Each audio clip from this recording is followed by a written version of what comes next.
Welcome to Samba Samba. Enjoy the video.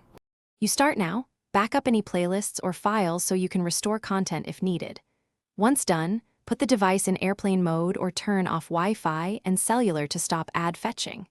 Next, open Playit and go directly to Settings, look for Ads, Permissions, or Network options. Disable ad personalization and any permissions that allow background data.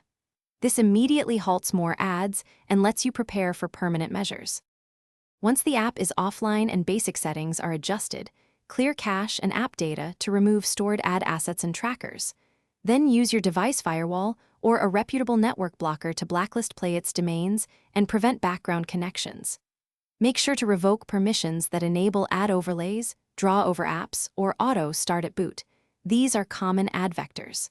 After blocking, restart the app in airplane mode to verify no ads load, and re-enable network only when ready. To finish, test the app with network enabled.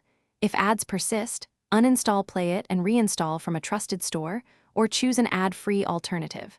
Consider a device-wide solution like a VPN with ad blocking or DNS-level filters such as Pi-hole or DNS66 to stop persistent ad servers. If problems continue, try the app on another device or create a new user profile to isolate causes. One tip: if reinstall.